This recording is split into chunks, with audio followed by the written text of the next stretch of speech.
نہ ہمارے بزرگوں نے کل اس کی حمایت کی تھی، نہ آج کرتے ہیں، نہ قیامت تک کریں گے۔ بند کر دیں وہ دربار اور مزار۔ بزرگ دنیا میں یہ کام کرنے آئے تھے، اور ہماری سوچ اتنی گر گئی ہے، اتنے ہم کمزور ہو گئے۔ کہتے ہیں جب اس کو چڑھ جاتی ہے تو پھر بڑی معرفت کی باتیں سناتا ہے۔ تجھے شرم نہیں آئی اللہ لفظ کہتے ہوئے؟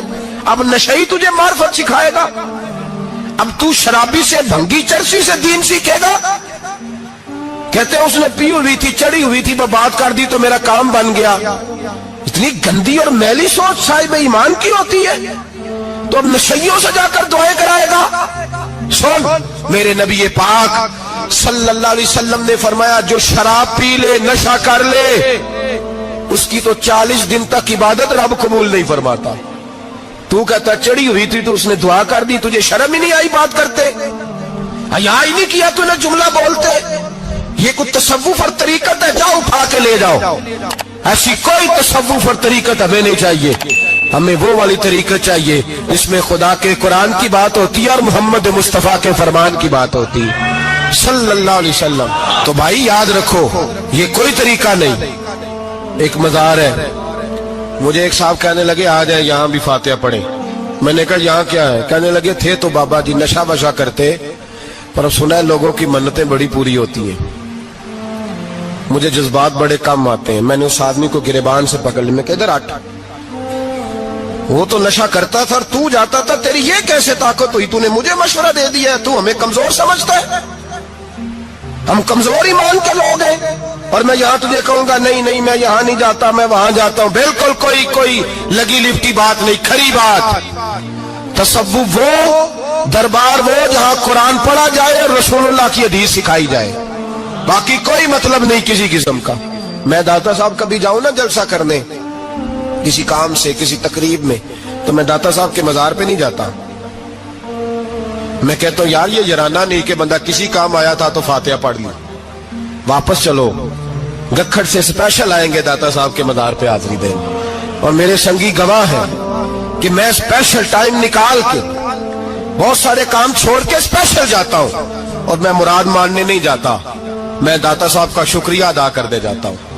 میں ان سے کہتا ہوں حضور آپ کی مہربانی، آپ یہاں آئے تو ہمارے بڑے بھی رسول اللہ کے غلام بن گئے۔ میں تو سلام عقیدت پیش کرنے جاتا ہوں، ہم مزارات پر جانے کے قائل نہیں، بلکہ ہماری تو عقیدت کا درجہ ہی مکمل نہیں ہوتا جب تک ہم مزار پہ سلام نہ کریں۔ پر مزار داتا صاحب کا، مزار خواجہ معین الدین اجمیری کا، مزار غوث اعظم جیلانی کا، مزار محدث اعظم مولانا سردار احمد کا، مزار اولیاء کا، مزار میاں شیر محمد شرک پوری کا، مزار رب کریم کے بندوں کا۔ بھنگیوں چرسیوں کے مزار نہیں ہوتے، اور نام ان مزارات کے قائل ہیں، بالکل قائل نہیں ہم۔ میں تھوڑے دن پہلے لاہور گیا تھا، تو میں کار میں میاں صاحب میاں شیر محمد شرک پوری کا ذکر کر رہا تھا۔ میں اپنے دوستوں سے کہہ رہا تھا یار بہت بڑا بابا ہوا ہے، تو مجھے کہنے لگی کرامت کیا ہے؟ میں نے کرامت یہ ہے کہ ساری زندگی سنت کا درس دیا ہے۔ تو مجھے کہنے لگے آپ کبھی گئے نہیں؟ میں نے کہا میں اسپیشل گیا تھا، اور تھوڑے دنوں کے بعد پروگرام بناؤں گا تو میں ساتھ لے کے جاؤں گا۔ ہم مزارات کے قائل ہیں، حاضریاں دیں گے مزاروں پہ، لیکن بھنگیوں چرسیوں کے مزاروں پر جانے کے قائل ہیں؟ زور سے بولے، یہاں جانے کے قائل ہیں؟ کوئی عقیدہ نہیں ہے ہمارا۔ نشہ بکے گا اب مزاروں پہ، اب یہ تصوف ہوگا وہاں، یہ طریقت ہوگی؟ اور ملت پر رحم کھاؤ خدا را۔ اگر تمہارے قومی ادارے کہتے ہیں رپورٹ کرنے والے کہ 70 لاکھ پاکستانی نشہ کرتا ہے، تو کیا تمہیں یہ نہیں پتا کہ نشہ بیچتا کون ہے؟ کیا تمہیں یہ نہیں پتا کہ ڈرگز کا کاروبار کون کرتا ہے؟ اگر تمہیں یہ پتا ہے تو کیا یہ خبر نہیں تمہیں کہ ان رگوں پر یہ خون اتارتا کون ہے؟ میں اپنے بزرگوں سے معذرت کے ساتھ، نشے کا آغاز، ناراض تو نہیں ہو جائیں گے بزرگ، نوجوانوں کو میں لتاڑ لیتا ہوں لیکن بزرگوں کی عزت کرنا سنت ہے، تو میں بزرگوں سے معذرت کے ساتھ یہ یوں سمجھ لیے خوگرے حمد سے تھوڑا سا گلا بھی سن لے۔ نشہ سگریٹ سے شروع ہوتا ہے، سگریٹ سے۔ میں تمباکو کو حرام نہیں کہتا، یہ فتویٰ نہیں دے رہا۔ تمباکو کا حکم وہی ہے جو مولی کا ہے، جو کچے پیاز اور لہسن کا ہے، کہ آپ جب کھا لیتے ہیں تو منہ سے بدبو آتی ہے، تو آپ مسجد میں آئیں تو آنے سے پہلے مسواک کریں، منہ صاف کریں، پھر آپ آ جائیں۔